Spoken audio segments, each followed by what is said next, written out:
Hi everyone, my name is Jamie Oswalt. Today I wanted to share my thoughts on the leadership displayed in the movie Crimson Tide. We will talk about the leadership styles of Captain Ramsey, Lieutenant Commander Hunter, styles depicted in the movie that I would and would not emulate, and lastly, a followership example. Captain Ramsey displayed two leadership styles in my opinion, authentic and laissez-faire.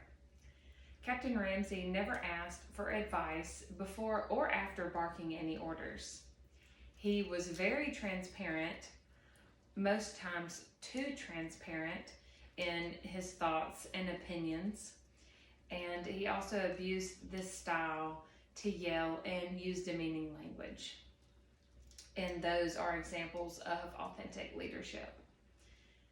And laissez-faire, I would say, he definitely let subordinates work the problem out on their own, like the fire example. He did not bat an eye. He did not go down there to help like Lieutenant Commander Hunter did. He ran down there, jumped in, put gear on to help put out the fire. Not Captain Ramsey. And he barely let the fire go out before he started to drill afterwards. Speaking of Lieutenant Commander Hunter running in to assist in the fire, this is all part of an example of his participative and situational leadership. I do believe he is pretty even keel on his leadership styles, but these two stood out to me, especially when he was very disappointed in Captain Ramsey for not including him on the decision-making process, especially when he had reservations about decisions that Captain Ramsey was making. And also for the situational leadership example would be when his supervisor got in a fight in the dining hall. He chose to give guidance without pressure. He asked the supervisor what happened, and instead of reprimanding him, he gave him a really good piece of advice. He said, you have to set the example even in the face of stupidity. And he just decided to use that moment as a teaching moment, and he really connected with his subordinate, which goes to show his participative and situational all tied together. Now, out of those examples, which one would I emulate and which one would I not? Lieutenant Commander Hunter's discipline to stay calm and collective is remarkable. I would love to be able to control my emotions in a way that would keep me so calm. He was cussed at, he was abused, and he was disrespected, and all the while he remained so calm. And that would be leadership that I would love to emulate in my own workplace and even in the home and with friends. Captain Ramsey is a lot of what I would not emulate. He, like I said, he was cursing at Lieutenant Commander Hunter, and the announcement, excuse me, the announcement to spite Hunter's opinion when they were discussing about morale being low on the ship. Captain Ramsey had commented on how he wanted to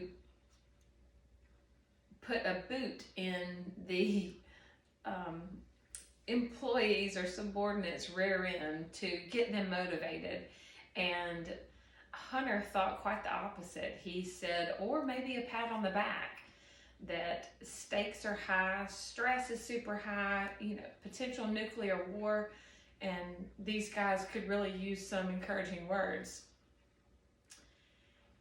And of course, the two didn't agree, and Captain Ramsey had his own way of dealing with that, which we will come right back to. I wanted to give an example of followership and Followership refers to a subordinate's role that complements the leader's role. And for the most part, when they're given orders inside on the comms, and Captain Ramsey does his, and right after Lieutenant Commander Hunter does his, it is a flawless cycle and they are in sync. But we do know that Lieutenant Commander Hunter is a critical thinker. He's creative and innovative, and he did offer criticism regardless of the consequences, as we saw in the scene where he did not feel comfortable concurring or authenticating the message that was incomplete. Captain Ramsey tried to have Lieutenant Commander Hunter arrested and removed of his duties, and once again, Lieutenant Commander Hunter objected to this. He spoke his opinion, and he said what he needed to say regardless of those consequences. And it is important to see here that I do agree that that process does need to be flawless. And I understand that Lieutenant Commander Hunter might have overstepped his boundaries a little in questioning that judgment, but given the circumstances, I think that he was in the right place to do that, given that nuclear war was at stake.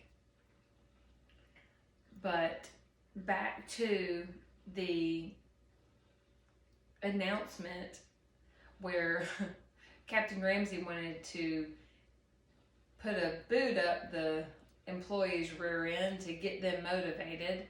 He was very spiteful in his message to say what he wanted to say regardless, but he gave Captain Ramsey this look of, oh, I'll show you. I'm going to do this regardless of what you think. And, it was always his way or the highway. But those are the things that I observed, and we did go over the leadership styles of Captain Ramsey and Lieutenant Commander Hunter. We went over the styles and circumstances that I would emulate and would not, and I gave you an example of followership. I thank you so much for your time and watching my briefing.